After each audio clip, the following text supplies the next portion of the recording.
cemetery. Judy Marsh of Brookfield, I'm Lavinia, and also Claudia. Hi, I'm Donna. I'm Smart from Berwyn. I'm going to be an operator, and Mrs. Hanlon, and I'll be back as Diana Barker.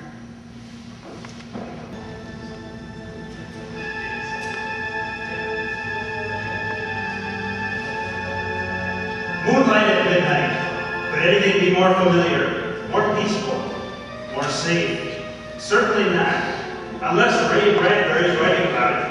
For his is a typewriter of terror, and once again, it is pounded out a tale not only calculated to keep you in suspense, but likely to cost you a night or two of sleep. Listen then to the whole town sleeping, which begins in just a moment. Say, Hap, that was quite a speech you made last night. You were as dynamic as an Autolite stay-full battery. Oh, why, that's flattery, Harlow. And what a battery it is, Hap. The Autolite stay-full is the power-packed pepster that needs water only 3 times a year in normal car use. I really don't deserve such praise, Harlow. And why not? That's the battery with a fiberglass retaining mask, protecting every positive plate to reduce shedding and flaking, and give the Autolite stay-full longer life, as proved by tests conducted according to accepted life cycle standards. I was really good, huh, Harlow? No one could do any better than to visit his nearest Autolite battery dealer, that is, who services all makes of batteries. To quickly locate him, just call Western Union by number And ask for operator 25. I'll tell you the name of your nearest Autolite battery dealer, where you can get an Autolite staple. A battery that needs water only 3 times a year in normal car use. And remember, from bumper to taillight, you're always right with Autolite.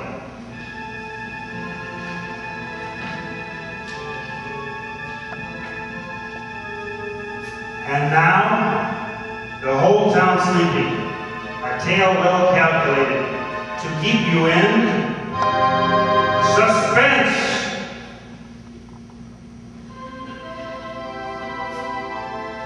It was a warm summer night in the middle of Illinois country. The little town was deep, far away from everything, kept to itself by a river, by the forest, and a ravine. In the town, the sidewalks were still scorched, the stores were closing, and the streets were turning dark. Screen doors whined their springs and banged. There was the sound of Grandma Hanlon's hammock creaking across the street. On her solitary porch, Lavinia Neves, age 37, very straight and slim, sat waiting. Here I am, Lavinia. Oh, good. I won't be a minute, Francine. I just have to lock the door. All right.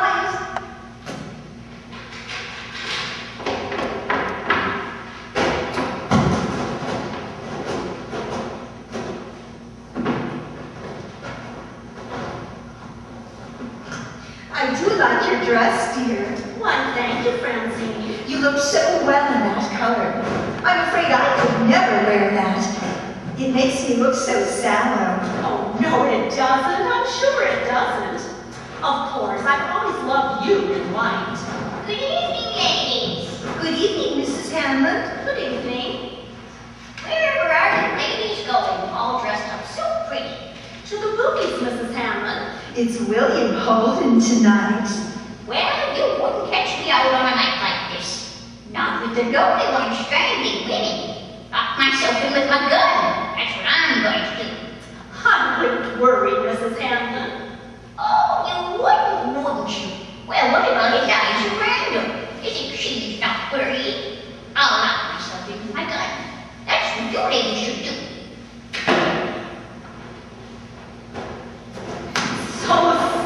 Silly old woman hasn't got anything better to do than scare herself with rumors and gossip.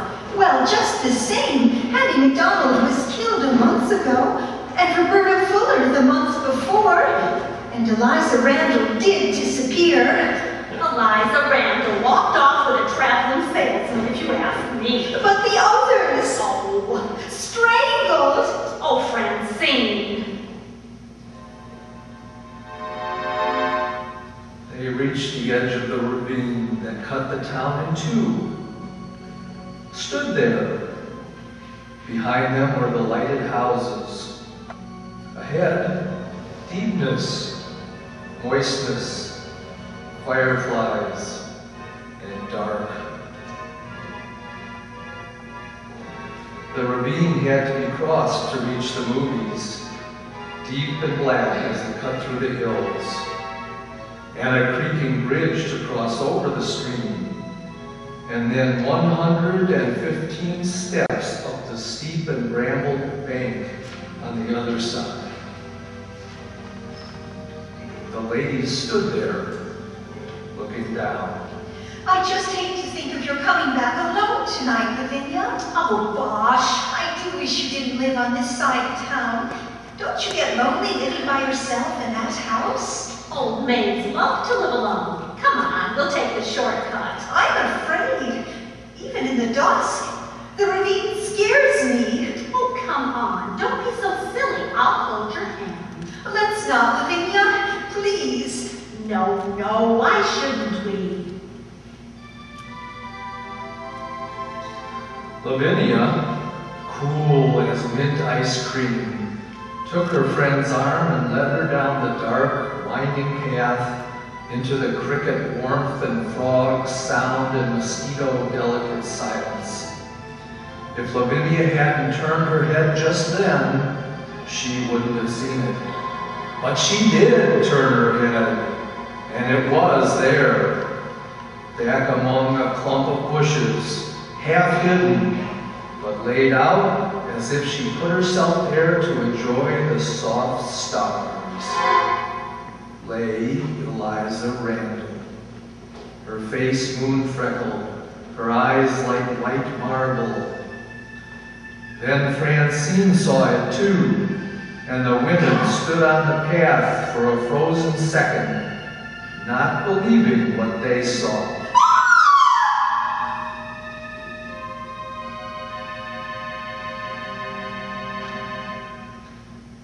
And then the police came and darted their flashlights around the shadows of the ravine. And Lavinia held on tightly to the shuddering Francine. And the night grew toward 8:30. You didn't murder her, ladies, did you? No, no, of course not. No, we didn't touch her. How could we? And you didn't hear anything unusual? No, no, nothing. It's the lonely one, isn't it? The lonely one did it, didn't he? I couldn't say so, ma'am. We knew her. She was a friend of ours. Oh, I'm sorry. That's too bad. I'll have one of my men walk you across the ravine. That won't be necessary. Thank you very much. We'll be all right. Lavinia? Come along, dear. I've never seen a dead person before. Come on, come on. It's only a little after 8:30. We'll pick up Helen and get on to the show. The show? Oh, Lavinia, you don't mean it. Of course I do. We've got to forget about this. There's no good brooding about it. Now, if we hurry, we won't miss much of the first picture.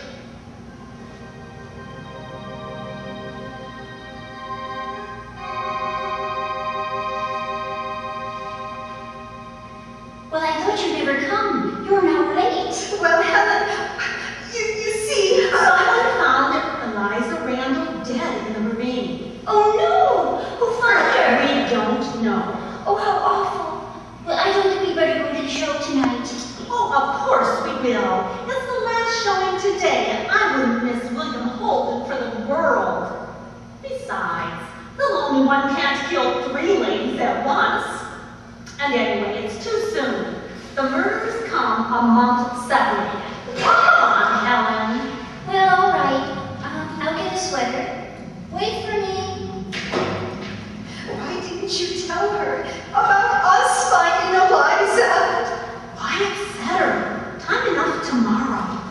Tonight we're going to the show, so let's not talk about it anymore.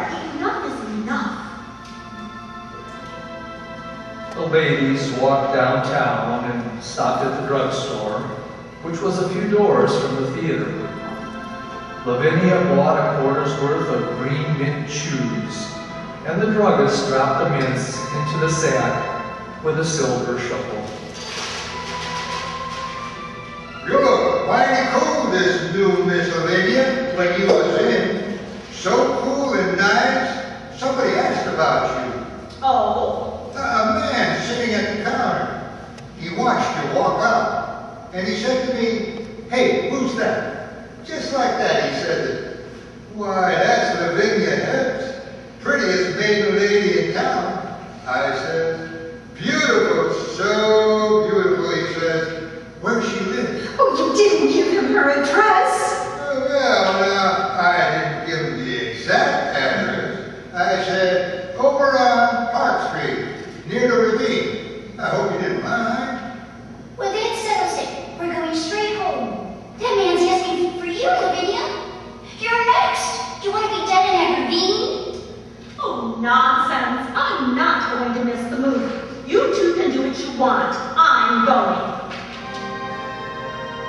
In the end, they all went to the show. Lavinia was like that, cool, self-assured, and persuasive. And when they came out of the show, the streets were midnight clean and empty as they walked Francine home. Lavinia, Helen, stay here with me tonight. It's late. Mrs. Murdoch has an extra room.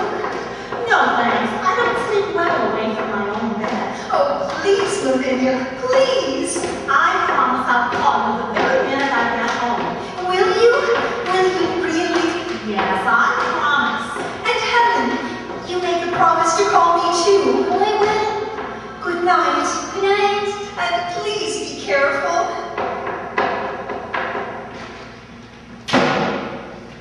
Now, I'll walk you home, Helen.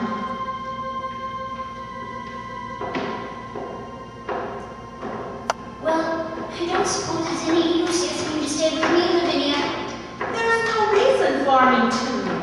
You certainly acted strangely all evening. I'm just not afraid, that's all. And anyway, the lonely one wouldn't be around. Not now, with the police discovering Eliza's body and all. Oh, I feel so guilty. I'll be drinking a cup of coffee just about the time you get to the ravine. Oh, that awful bridge in the dark. You will call us the minute you get home, won't you? I mean, I won't sleep a wink if you don't. I promise you, I'll call. Now, good night. Good night. Lavinia and Nebbs walked down the midnight street, down the late summer silence. She saw the houses with their dark windows, and far away, she heard a barking dog.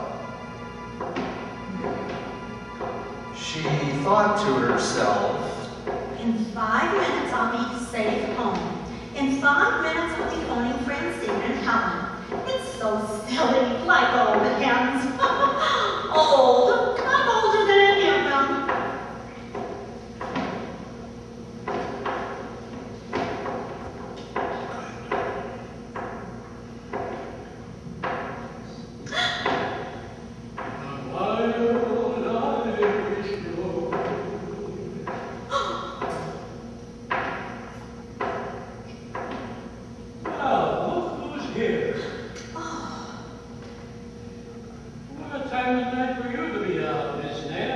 Officer Kennedy. Oh, I'm so glad it's you. Anything wrong, Miss Nance? No, nothing at all. I'm just glad it's you. You know you shouldn't be out so late. Yes, I know. I've been to the movies. Little show. Well, I'd better see you across the ravine. No, thank you. I can make it fine. Moon's gonna be behind the trees. It'll be pretty dark. Well, I'm not afraid of the dark, Mr. Kennedy. Are you sure you'll be all right? Yes, quite sure. Thank you. Tell you what. I'll wait here till you cross. If you need help,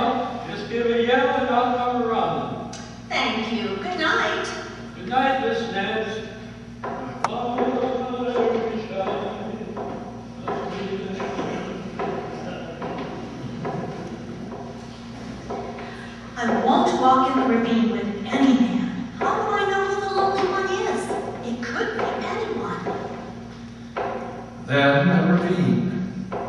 She stood at the top of the 115 steps that led down the steep, brambled bank and across the creaking bridge. Then the 100 yards and up through the black shadows to Park Street and home.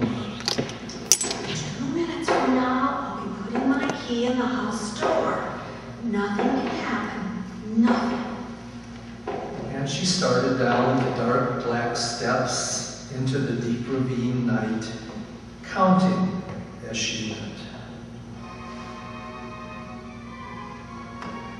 1, 2, 3, 4, 5, 6, 7, 8, 9, 10, 11, 12, 13. Lavinia went down the steps, counting as she went. The ravine was deep. The world was gone. The safe world of people in bed. The locked doors. The town. The drugstore. The theater. The lights. Everything was gone. Only the ravine, which twisted and writhed, black and huge above her. Nothing's happened, has it? No one's around, is there? 40, 41, 42, 43, 44, 45. Remember that old ghost story we told each other when we were children? About the horrid man coming into the house and we were all upstairs in bed? And now he's at the first step, coming up to your room. And now he's at the second step. And now he's at the third and the fourth and the fifth step. I laughed and screamed at that story. And now the horrid man is at the 12th step. He's opening your door. And now he's standing by your bed. There, at the bottom of the steps, a man. Oh, no, he's gone. He was waiting there. No. There's nothing. There's nothing on the bridge, you fool. That story I told myself, how silly. Shall I call Mr. Kennedy? Did he hear me scream? Or did I scream? Maybe I only thought I did. He didn't hear me at all. I'll go back up. I'll go to Helen's and stay there for the night. No, don't be silly. Wait, someone's following me. Someone's on the steps behind me. And don't dare turn around. Every time I take a step, he takes one. Officer? Officer Kennedy, is that you? Is it? The crickets, they're suddenly still. They're listening. The night is listening. What's that? That sound? A woodchuck, maybe? Only a woodchuck, surely beating a hollow log. Or was it me? Was it just my heart? Yes, most surely my heart. Oh. Down the steps, faster, only a little way. Across the bridge. No, don't turn, don't look. If you see it, you'll not be able to move. Just run up the path. Between the hills to the top of the path. Down the street. Please. Give me time to get inside and lock the door, and then I'll be safe.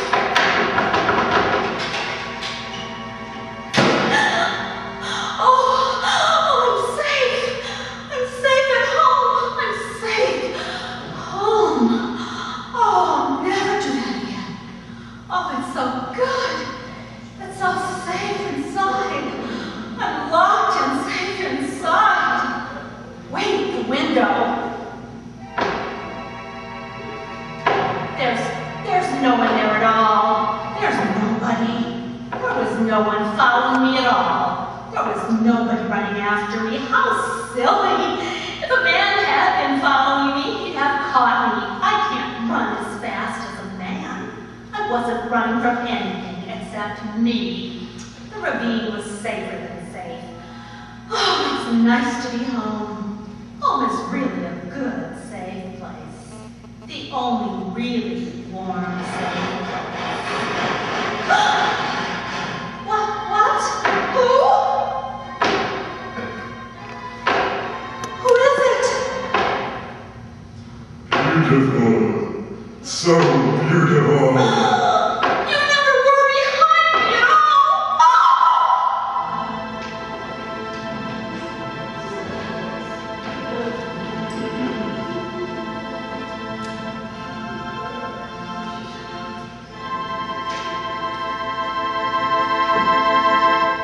Suspense, presented by Autolite.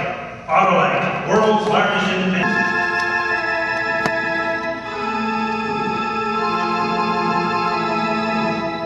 Suspense has been presented to Old Town Sleeping, written by Ray Bradbury. Listen next week when we return with another tale well calculated to keep you in suspense. This is CBS, the Columbia Broadcasting System. The inner sanctum.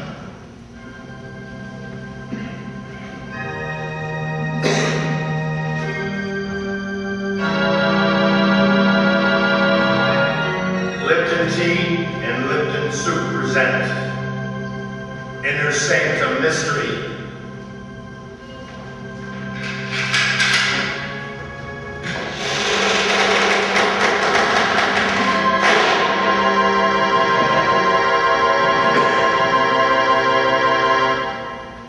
Good evening, friends of the Inner Sanctum.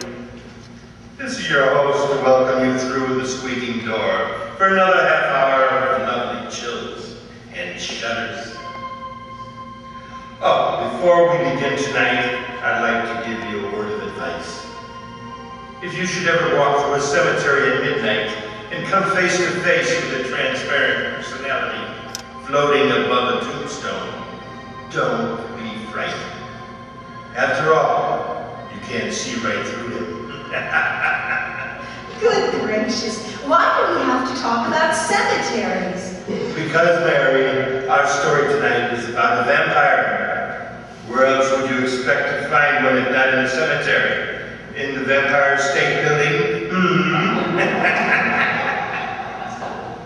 Well, suppose you go away to the closet there and talk to the skeleton while I have a word with our Lipton listeners about one secret of success. You know, folks, when a Hollywood actress climbs up to stardom, it's usually because there's something different about her personality. And that's true of other success stories. Lipton Tea, for example, is the largest selling brand of tea in the world because it's different from other teas. Lipton's has that wonderful hearty flavor that tea experts call brisk, which means it's bright and zestful in taste, never wishy-washy or flat. Now don't take my word for it. Compare Lipton's to other teas yourself. That's the real way to discover Lipton's rich, full flavor. Lipton's extra flavor that brings you all the goodness of a superb tea. It's full-bodied and satisfying with a smooth, mellow tang that brings you real enjoyment. So pour yourself a cup of Lipton tea, folks, and then see for yourself what a difference that brisk flavor makes. That's fine, Mary, but quietly, my dear. But why the whisper? Shh. Don't make too much noise, or you'll wake the dead. And we don't want to do that because tonight's story is called The Undead. It's an original radio play by Milton Lewis. Yes, and our star tonight is Anne Seymour, who plays the role of Diana.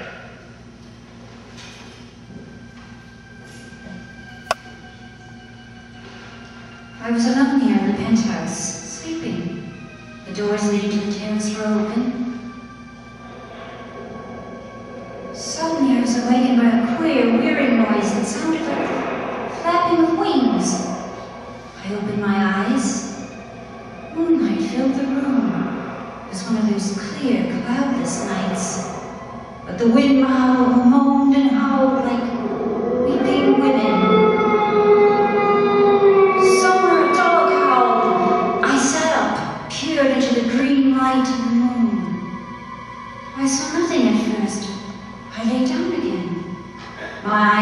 half closed. Then I heard it again, the sound of wings beating in the air. I told myself it was nothing. Then out of the queer green shadows that surrounded me like a mist, I saw a pair of blood-red eyes close to my face. No, they weren't human eyes.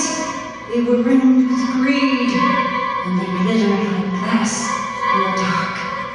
I looked closer, too frightened to move, too terrified to cry out. The thing that seemed to be flying around my head looked like a bat. But it wasn't a bat. Suddenly, it floated down. I felt soft fur on my neck, and my throat was pierced with a sharp, terrible pain. I started screaming, "Let me go! Let me go! Richard, where are you? Richard, Richard!"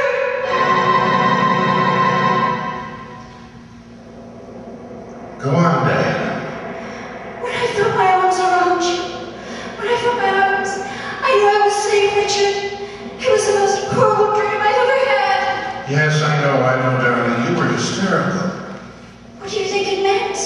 Why, nothing. Nothing, of course, dear. Everyone has nightmares like that sometime or other.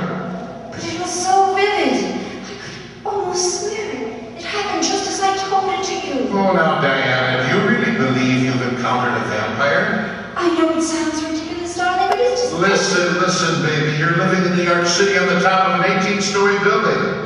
This is 1945, not the Middle Ages. The whole notion is just rubbish.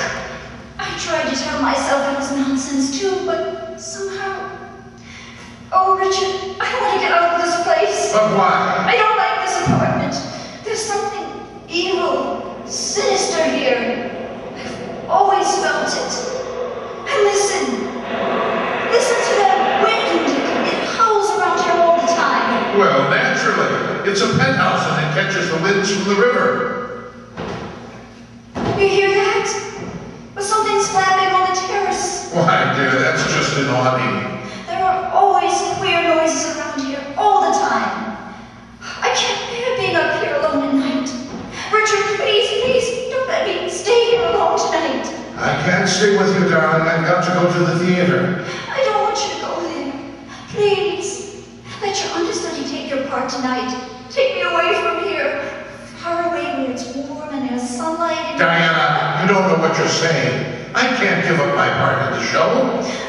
Of course. Oh, darling, forgive me. I'm sorry I ever mentioned it. You do forgive me, don't you, Richard? Say you do. Why, of course. You're just upset over those silly dreams. I know. I won't mention it again. You're okay, baby. Well, look, it's 10 to 8. I'd better get going. Do you want to come with me? Yes. No. I'm going to stay here. But if this place frightens you... That's just why I'm going to stay here. And alone. I'm going to beat this thing. Somehow. That's better, darling. Much better. Here's your coat, and you better take your scarf. It feels chilly. Richard? Hmm? I said I wouldn't mention again, but there was one more thing I have to tell you, that the face of that thing in my dream, it was your face. Diana, in the name of heaven. I won't talk of it anymore. I promise you, darling, I didn't mean to upset you before you went to the theater. Just kiss me, dear, and I'll be all right. I'll be all right. Oh, Diana. Good night, dear. I'll be waiting when you get back.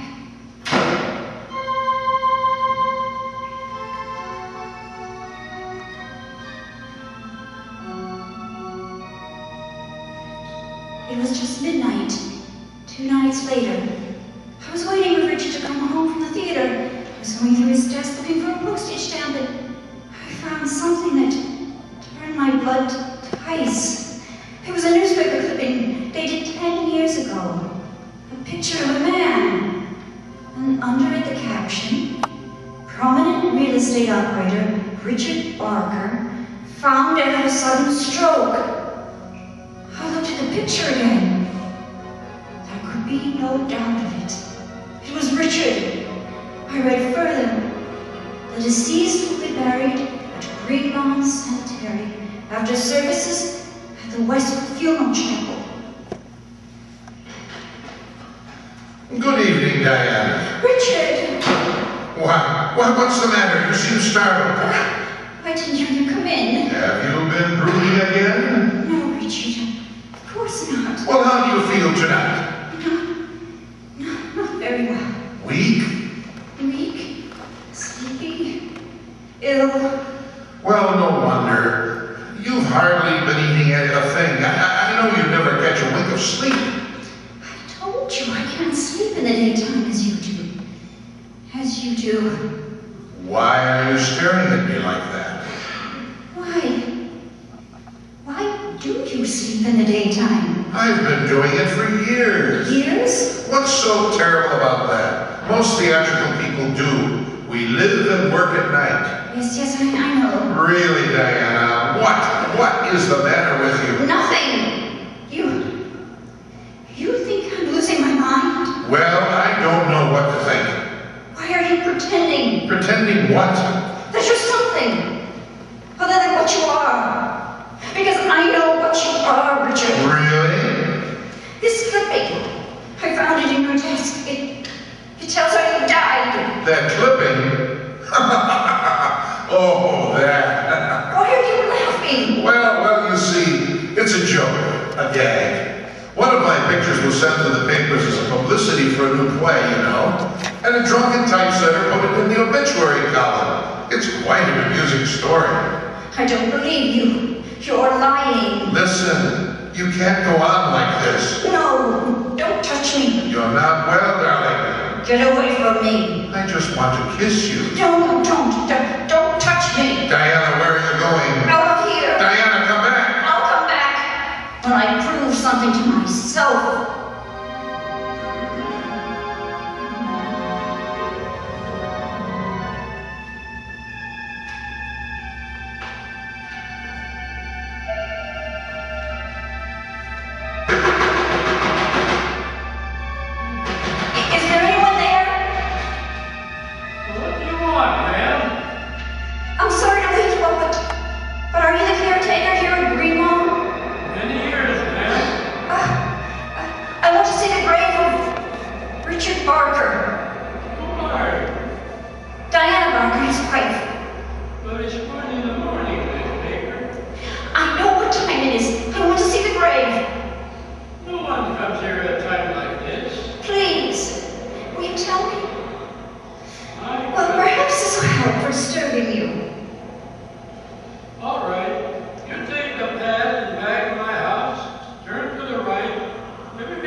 Inky blackness, such as one imagines one would see the end of the world.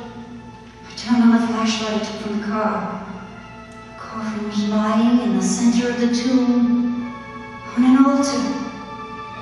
I felt my heart beating wildly, like a throbbing drum inside of me. With a trembling hand, I opened the coffin. I looked down on a ghastly, white satin lining. That was all that there was in the coffin. There was nothing else. It was empty.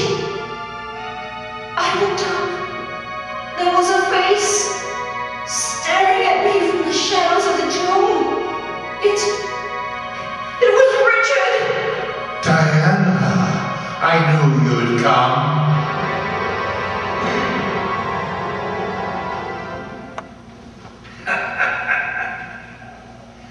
Well, friends, that just goes to show that an empty coffin makes the most noise.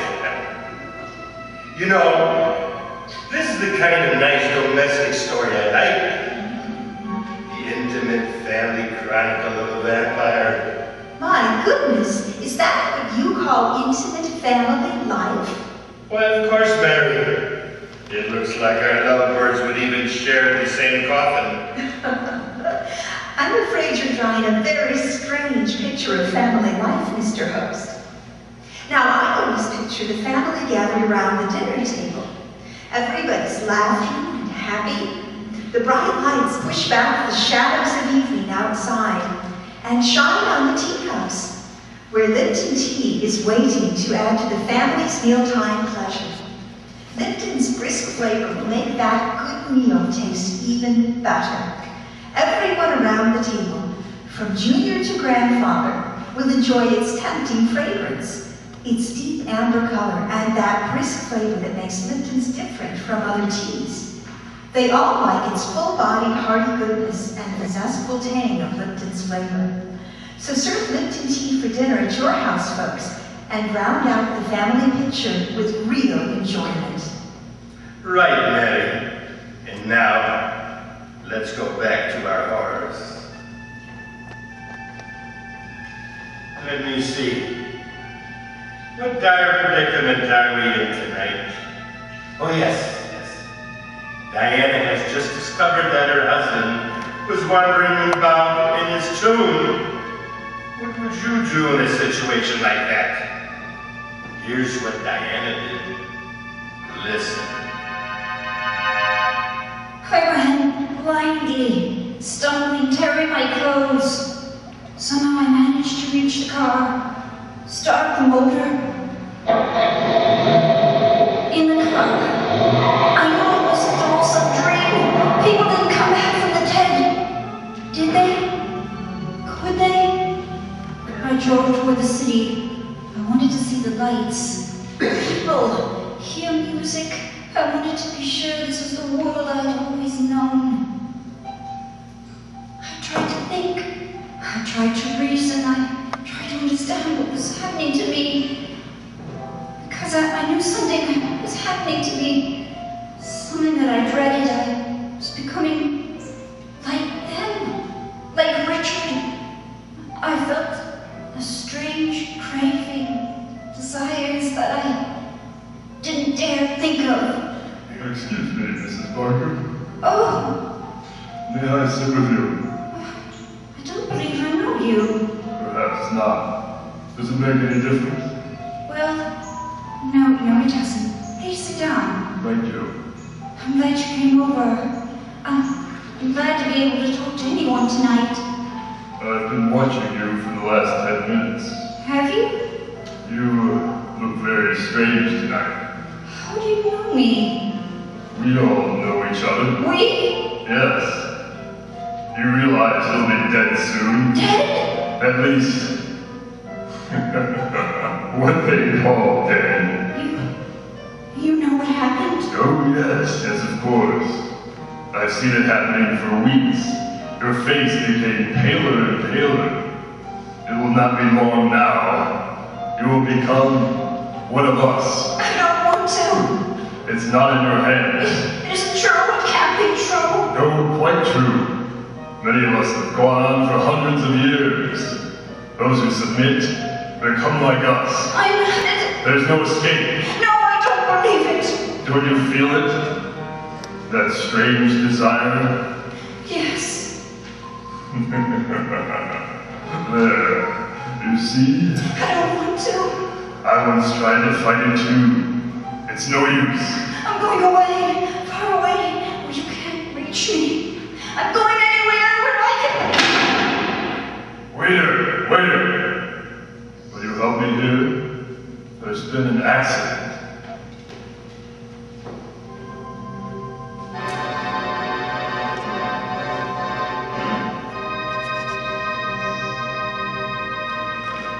Everything's going to be all right, Diana. Just lie here and rest quietly. You're in your own home. I opened my eyes and saw Claudia, my oldest sister. Never was I so glad to see anyone in my life. Claudia had always helped me, always advised me. She'd know what to do. Do you want something to eat? No, I'm not hungry. But the doctor said you have to eat. How did I get here? You collapsed in the cocktail lounge. They brought you home. When? Last night. But it's dark out. You've been sleeping almost 24 hours. Where's Richard? At the theater. Poor boy, he was so worried about you. Was he? He sent for me. I've been waiting since last night. Diana, what happened? It's terribly difficult to explain. I sometimes think I'm losing my mind. I'd be sure that's what it is if I hadn't found out differently. Well, tell me about it. I found out that Richard is dead. He's been dead for 10 years. What are you talking about? It's true, Claudia. I went to Green Lawn. I saw his tomb. I opened it and the coffin was empty. Diana. I know what you're thinking, but I'm not insane. He never sleeps at night, and now I have this strange craving. Oh, Claudia, I'm so scared. Do you know what you're saying? Yes, I know it sounds wild, fantastic, but I haven't told this to anyone, but it's true. There's things in this world you only think are primitive superstitions, Claudia, but you must believe me. Yes, of course, dear. I believe you. We must destroy Richard. I've read about these things. We must destroy him by driving a wooden stake through his heart. It's the only way I can escape him. It's the only way I can become a human being again. Diana. You help me, Claudia. Of course, dear. Haven't I always helped you?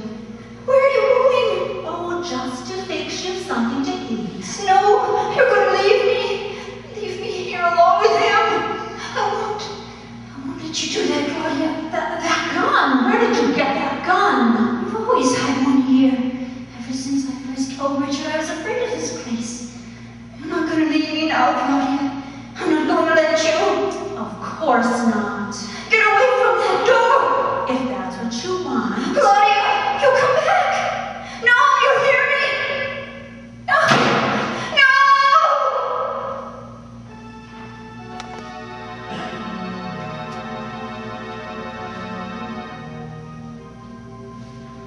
She was gone. She was so sure I was insane. She didn't even give me a chance to explain. I was alone in the house. I felt terribly weak. I wanted to sleep. Oh, I wanted to sleep forever and ever. I knew if I lay down and closed my eyes, I would never open them again. Never open them and see the world as you or I used to. I'd be something else. I looked at the clock. Almost midnight. Richard will be coming back any minute. I ran to the door, locked from the inside with a safety bolt. What to do? What to do? Police. I ran to the telephone. Operator. Hello, operator. Get me the police and hurry, please. One moment, please. Hurry, will you? This is a matter of life and death. Hello? Are you ringing them? Police Department, Sergeant Keller. Hello, police. You've got to help me. Yes? What is it, miss? It's my husband. He's going to do something to me tonight. He's going to make me what he is. Huh? What's that, lady? He's been dead for 10 years. I saw his empty coffin. That's proof, isn't it? That's evidence. You always want evidence, and there it is. Now do you understand? Well, I'm not sure I do, lady. What's your name? Diana Parker. All right, now. Calm down. Tell me where you live. I live in it. Oh, you think I'm insane too, don't you? I didn't say that. You think I'm crazy just as Claudia does. If you'll just give me your address, lady. Oh, what's the use? Please, lady. Oh, no one believes me. I know I'm not insane. I know it. And yet... What's that? His key in the lock. He can't open it. It's bolted from the inside. He's trying to get in, but he can't. Not with that bolt. Oh, I won't open it. I won't. I'll just pretend to hear it. I'll cover my ears and my hands. I won't hear it. He can't get in here. If I keep him out till daylight, I'll be safe. The doorbell stopped, but it didn't go away. I can feel him near me, but he couldn't get in. No, he couldn't get into the penthouse. There's no way to get in unless he came through the terrace. And there's no way to get on the terrace unless he could fly. Fly! The wind is screaming. When I turned out the French doors leading to the terrace, it wasn't possible. He couldn't. And yet, he couldn't. And yet, the doors burst open. The wind blew through the house like a cyclone. There he was, framed in the double doors. Why didn't you let me in? How did you get out on the terrace? Never mind. What are you doing with that gun? Don't come near me, Richard. Diana, Go away. Go away. Leave me give alone. me that gun. No. I'm warning you, Diana. You better give it to me. If you take another step toward me, I'll fire. Diana, you see? The bullets. They didn't harm you. No. I didn't miss. No. Empty. You see? You didn't do any good. What are you going to do? I'm going to put an end to this once and for all, Diana. And I've prepared for this. I have a knife, you see. you can't. Don't be afraid, Diana. You won't quite die yet. No, Richard. No. No. Come here, Diana. You're making much too much trouble while you're alive. Stop! I saw the knife over my throat. I beat at his chest with my pistol. Then just before everything went black, I saw 3 flashes of lightning.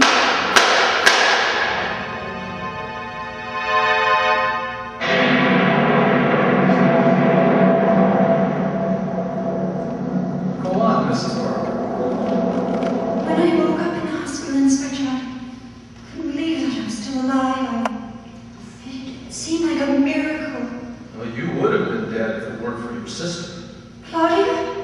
She came back with one of our men.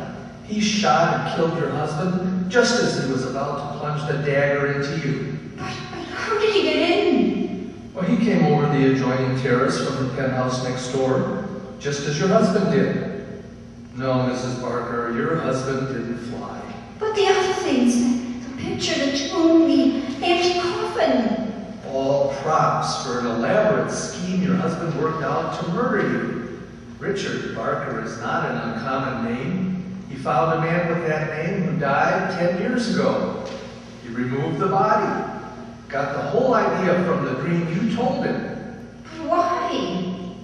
To establish that you were insane. Oh. He planned to murder you and claimed he did it in self-defense to protect himself against an insane woman. But the gun. Filled with blanks. He wanted to get your money, Mrs. Barker. But the way I felt, those strange cravings. You're suffering from anemia. The doctor told us that.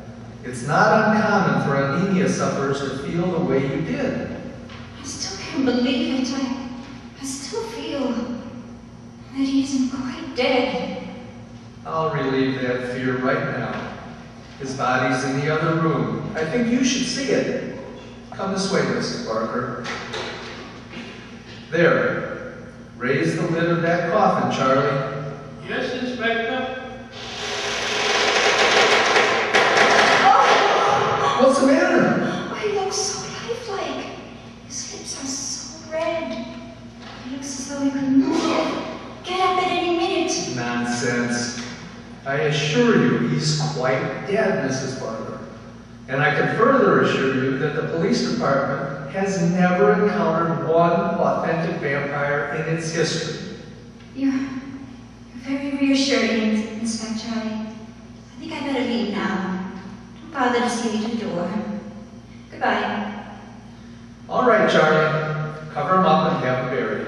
Okay, Inspector. Oh. What is it, Charlie? Inspector, maybe I'm nuts, but I could swear I saw him move. Oh, nonsense. Close the lid. It's getting dark, Charlie. Sun sure does go down quick these winter days. I'm going home. Good night, Charlie.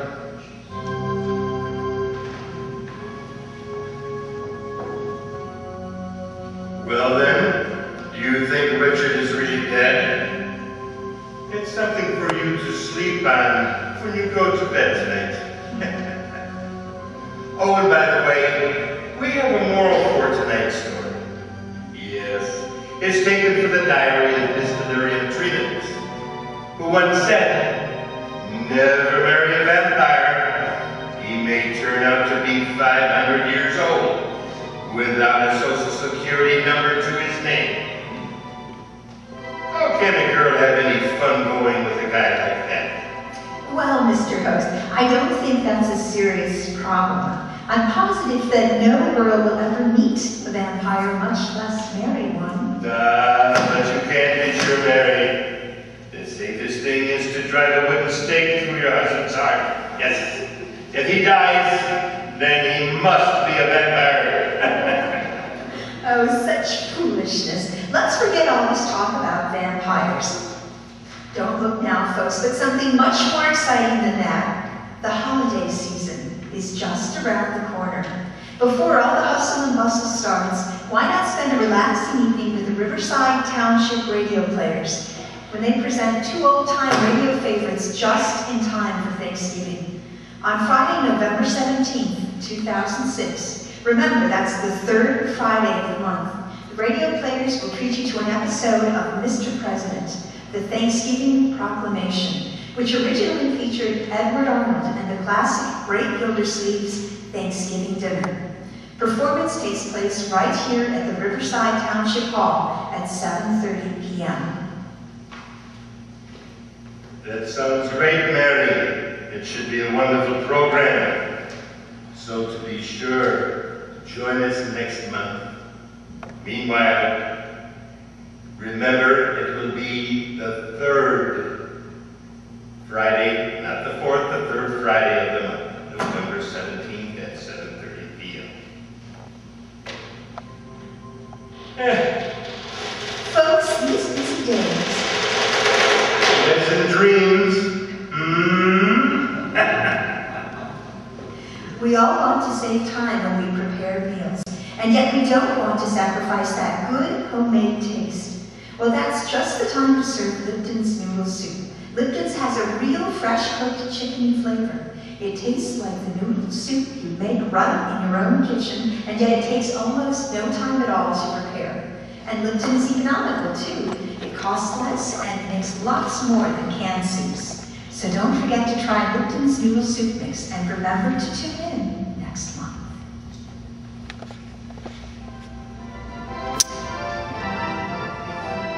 Remember, next month, the Inner Sanctum. This is Columbia.